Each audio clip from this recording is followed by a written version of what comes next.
Well, good morning to some, or I guess it's good morning to everybody. Glad to be here. Now, first of all, I have a challenge. My first challenge is I'm from Louisiana, and 10 to 15 minutes is about how long it takes me to introduce myself. So it's going to be a struggle. I was almost wishing that Sue would go first. Sue and I are on the board for the DJV together, and she is a person of few words, so I was hoping she'd go first.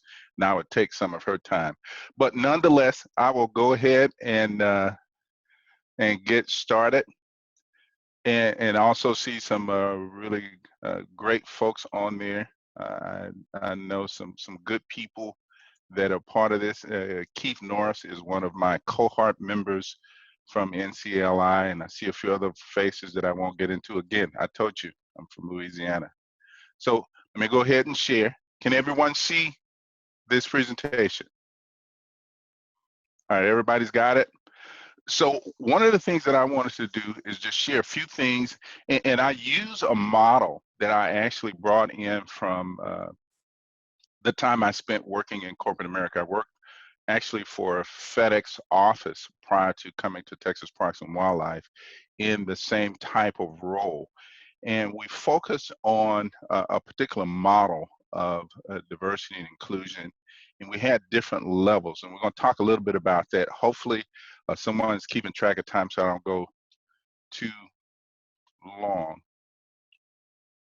All right, now I've got to figure out how to click. There we go. So the model that I use is called the GRID model, which is grow, retain, include, and develop. And it was created by a group called the Pro Group. And I actually brought them in to do some consulting when I was at FedEx, and we use this model because it's pretty simple. There's different levels. Level 1 is inform, level 2 educate, level 3 perform, level 4 model, and level 5 is lead. So I'm going to give you a little framework and then some of the actions that I've already taken, or we've already taken as an agency at Texas Parks and Wildlife. So first of all, in level 1, which is inform, the framework is involved in communicating to the organization about why this is important to you, why it's important to your agency, how it plays into the mission of your agency.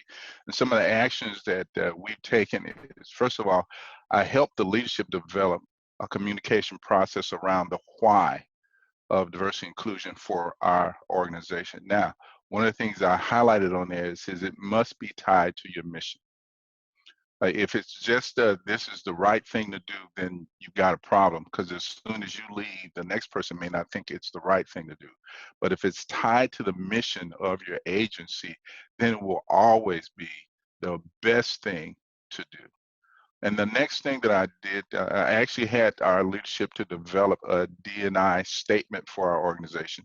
We created a web page, and if you want to, you can go out and look at TPWD Diversity and Inclusion, and look at our web page. And the definition and the illustrations on there came from our senior leadership. It did not come from me, and that's something else that's very important. If you've got one person, again, establish a leadership position, which is my position, but that position is just to guide. It's not to do all the work. I can't hire anybody. I can't make anybody do anything. So you've got to have leadership on board, and they must understand the why for your organization. The next thing I did was develop a 3 to 5 year strategic plan. Actually, we have a 5-year strategic plan, and I'm actually in the process of developing the next 5 years. But the leadership had to be involved with it. And after we completed the plan, they actually communicated the plan to the rest of the organization within their particular divisions. The next thing in level 2 is to educate. So we've started some training. Elsa was actually here with us and kind of helping crack the whip when it came down to some of the training that we started doing. So you've got to have some training going on around DE&I. It needs to have some focus that will tie back to conservation. It doesn't need to be just typical DE&I training. And I would actually advise you to make sure that it's forward looking. There are some things where you reach back and you talk about things that happened in the past, but if your training stays in the past, then you've got a problem. The training has to be forward looking. It has to talk about what's next, but it also has to tap into what's going to change minds and change hearts and tie back again to your mission. So we started doing training. Another thing is to start doing forums, and we do forums now, but we do forums here and there on different topics that pertain to diversity and inclusion. We established an employee diversity and inclusion advisory committee because one of the things we also wanted to do was make sure that people within our agency had some voice into what we were doing. It's not just something that David said, leadership bless, and you go do. Everybody needs to be on board because it's not just a David issue or a leadership issue. Diversity, inclusion, and equity is an everybody issue. So everybody needs to play some role. Again, we provided the education, hosting different forums. I do monthly or semi-monthly blogs on different aspects of diversity and inclusion. And also we worked on establishing relationships with agencies outside of our agency, because one of the things that you will find out, if you've got champions that are outside of your agency, it really helps your agency stay focused on the why. And you also need some assistance from your HR group. Now, HR shouldn't control it. I'll say that again. HR should not control it, but they need to be in the loop, and they need to have some say on some of the things that you're doing. And we'll talk about later on, if you have some time, why HR shouldn't control it. All right, the third level is perform. And this is very important because after you do all the planning, and one of the things I've found out from a lot of different agencies, they're really good at planning and developing and educating, but they never get around to the performance side. I've seen some strategic plans that folks developed 15, 20 years ago, never executed anything. So you've got to perform. And the framework focuses on creating these systems, policies, and practices that everybody's on board with, and they also hold folks accountable. There also has to be some marketing that goes along with this performance. What you look like and what people see inside and outside of your agency is extremely important. And sometimes you need to reach out to folks outside of your agency and ask them, what does it look like to you? Are we appealing to your particular group, or are we reaching out to the same old folks? Because we have a tendency to say we want something new, and we still reach out to the same group and expecting something different and wonder why it's not working. So you got to have the framework that focuses on how we look at things differently. So some of the actions that we created was, first of all, and again, I sing Elsa's praises because she came and helped me do something that actually was a task that was too large for me to do by myself. So we kind of tag teamed on it. We helped develop departmental goals. So each department has goals that they're going to implement around diversity and inclusion, different activities that they're going to do, but they had to have some accountability included in that. We also developed an employee recognition award that is focused on folks that are leading in our agency around DE&I. And that was great. We've got some really good feedback on that. We also have developed some what we call non-traditional university partnerships.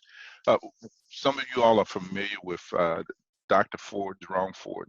He and I actually went to the same undergrad school in Louisiana. A lot of folks don't know that, but when you start looking at those land grant colleges and universities, especially historically Black colleges and universities, or Hispanic serving universities, even some of the Native American serving universities, most of them are land grant universities. So they have curriculums that are already focused on different environmental issues. The task for you, and this is what we did, was to go to those universities and see what fits for your agency, so you can help create a pipeline of students coming from those agencies to your university.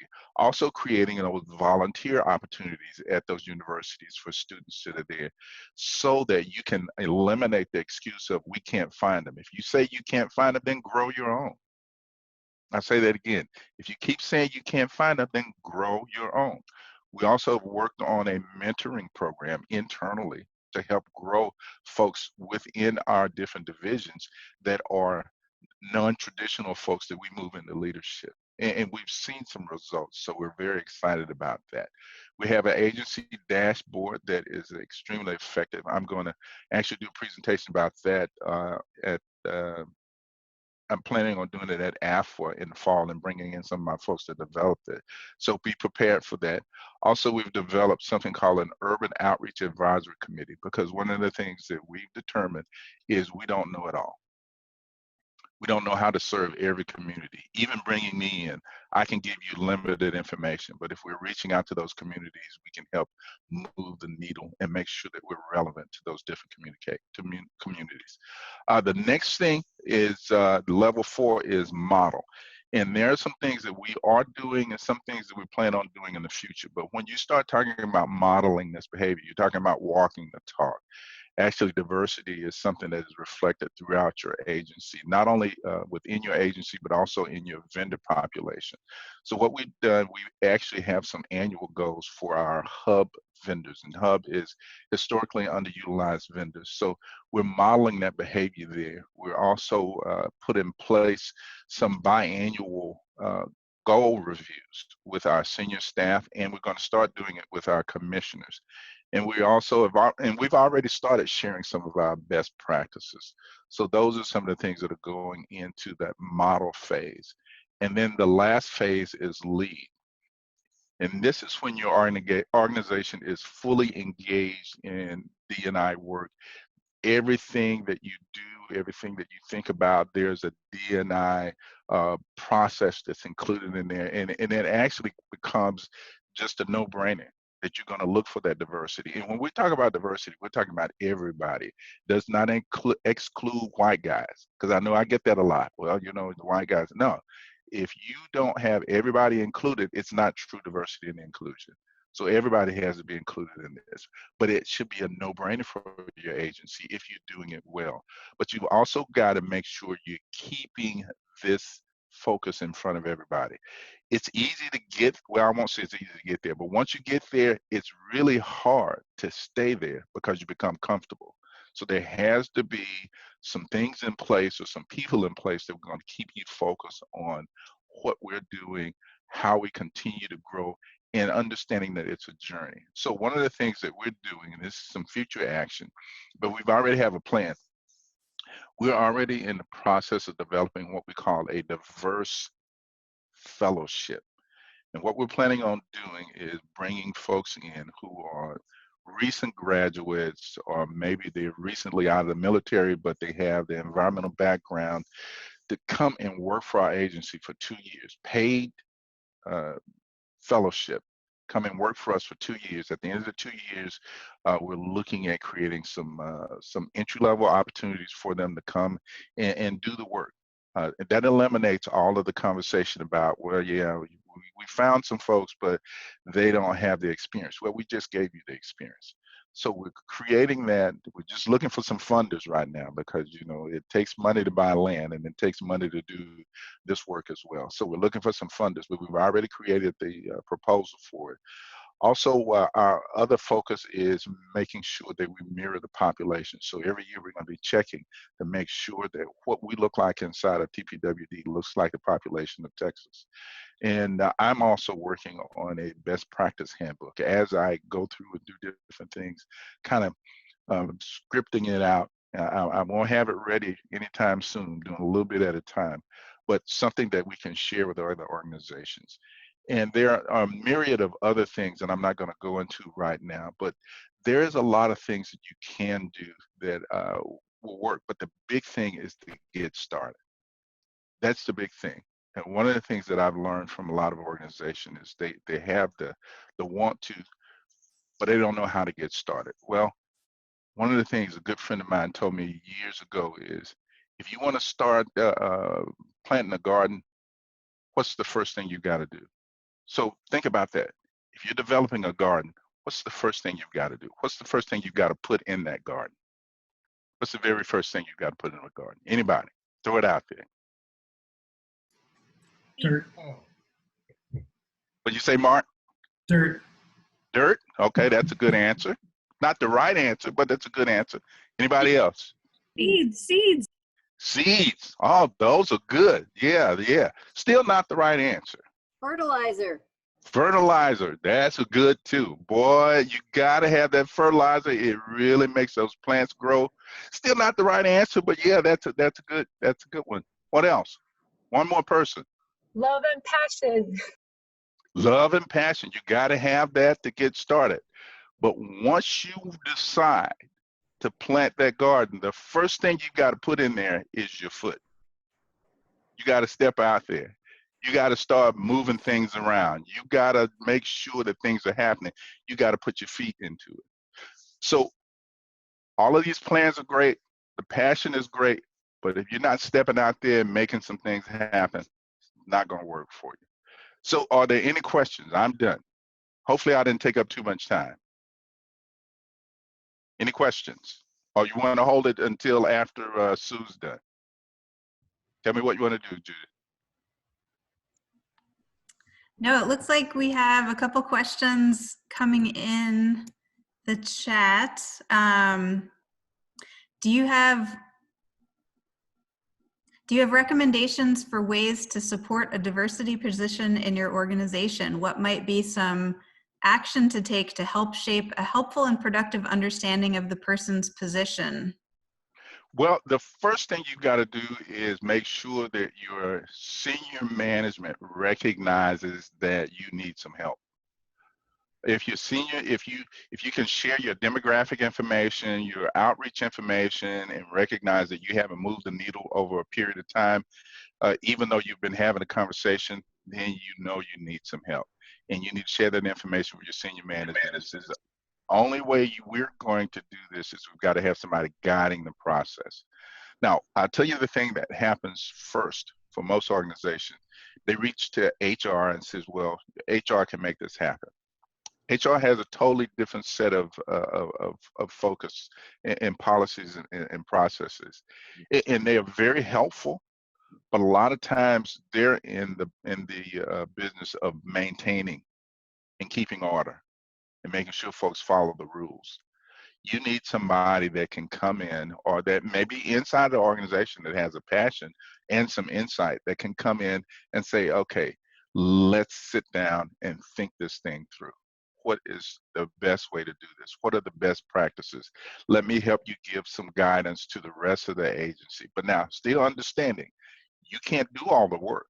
Whoever the person is that you bring in can't do all the work, but they need to have some understanding of where the agency is trying to go and how to help them get there. But it starts off with demonstrating to senior management, this is a need for us because we're not doing a good job.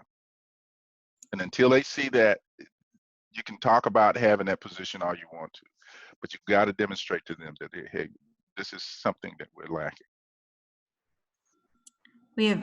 Thank you. We have another question. Could you speak to lessons learned on making trainings relevant or successful? So for example, results in people seeing how they can address systematic barriers in their units or work. Well, the first lesson learned actually came before I got to Texas Parks and Wildlife, because I did this in the corporate environment prior to coming here. And the first lesson learned is not everybody can come in and do training, especially around DE&I. There are some folks that have different perspectives on DE&I, and the very thing that you got to do is make sure that whatever you're providing, there is some relevance to your agency, to the folks that work in your agency. Otherwise, it becomes a check the box thing. So that was a big lesson learned for me while I was in the corporate environment, is it has to be relevant to your agency. If I can't see how it's going to affect what I do on a daily basis, then maybe I shouldn't talk about it, or maybe it's not something that is going to move the needle for us. Also, a lesson learned, because I actually had, and this was in my previous organization, somebody from the outside to come in and start doing some training, and they started going back into history, and some of that was very good.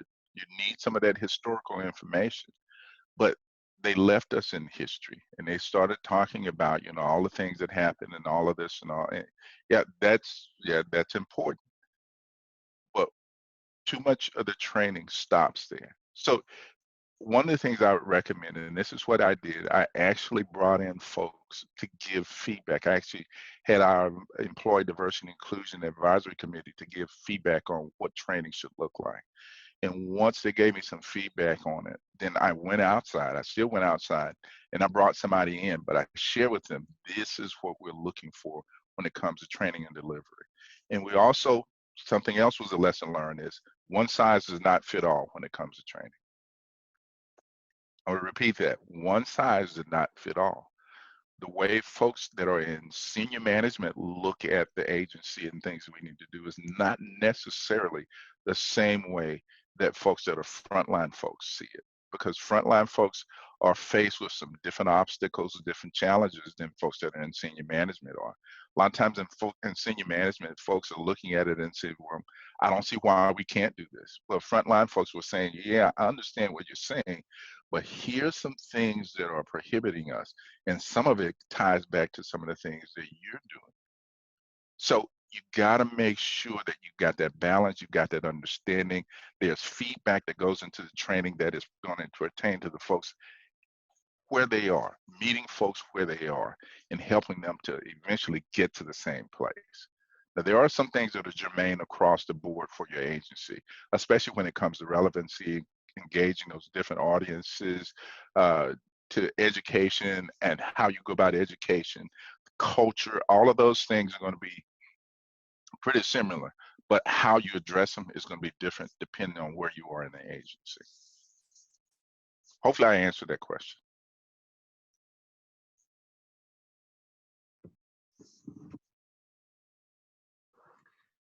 I think that's it for questions. Thank you very much, David. That was really helpful. And for me, so I've been having this conversation quite a bit and slightly amazed at what a challenge it can be and sort of how much or not resistance, but a little pushback, or I would say is a better phrase. But I think your point about making it relevant to the agency is where I have fallen down, and I've talked about it mostly as we should do this just as a kind of an ethical leadership approach. And I think making this relevant to my agency will bring a lot more people on board a lot faster. So that was really helpful. Thank you. Well, the big thing is making sure that the folks that really are decision makers understand how it's going to affect their now and their future. Mm-hmm. Yeah. I learned a lesson years ago. I worked for an organization called Sabre Holdings, and I was in charge of supply chain diversity. And I was really frustrated because I go to these senior leaders and tell them about all the things that we can do and how we can engage these diverse vendors. And they go, yeah, David, this sounds great. Boy, we really ought to do this. But there was no action. And I got really frustrated. And I went back to my boss, who was the senior vice president of corporate strategy, and told him about it and told him I was frustrated and ready to quit, actually, because these positions are the most toxic positions at any agency. But he told me, he says, you got to figure out how to tie what you want to what they need. Mm-hmm. And once you do that, it gets a lot easier. Yeah. So that's why it's so important to make sure what you're trying to do is tied to the mission of the agency. David, thanks so much for sharing your experience. I was wondering if I could share a little input as well. Mm-hmm. Yeah, so something I've noticed with a lot of peers of mine, different people who also are people of color that are in those similar positions, I think something I hear often is that it is a very toxic position to hold oftentimes, and some way that people can help with making it less toxic is not expecting that person to have all the answers and to expect them to speak on behalf of all diverse people. So I identify as Latinx and Indigenous, and so it's always hard when people expect you to try and speak on. I would never feel comfortable saying, like, this is what our Latinos think or all Indigenous people think on this issue. I would share, like, this is what I've seen in the communities I'm closest with, people I've talked, but I would never want someone to tell me, like, what do Latinos want exactly? That's a lot to carry, to want to be the one spokesperson for everyone. So I think that's really important, like not putting that pressure on them. And like you said, just because someone identifies as a person of color or someone from a ethnically diverse background, you shouldn't assume that they are super educated on this issue. Like, you can't just hire someone that's diverse for a diverse position. They have to actually have the knowledge and the background and experience in this field. Absolutely. And I'm glad you said that, Griselda. You don't want to just go and grab somebody because they have a passion. You need to know that they have some knowledge, some understanding. They have some strategic understanding as well, and they're good at developing relationships. This position is also extremely political, and you got to make sure that you're dotting I's, crossing T's, and making sure you have the right people that are supporting what you're trying to do. So you have to be mindful of that as you move forward as well. But it can be extremely rewarding because you see some victories there, and I'm thankful that we're seeing some needles move and some things change. But again, it's extremely toxic because you got folks on one end that are going to say you aren't doing enough fast enough. You got folks on the other end that says, hey, look, why are you doing that? We don't need to do that. So you got to be able to manage it, and you got to have some thick skin as well.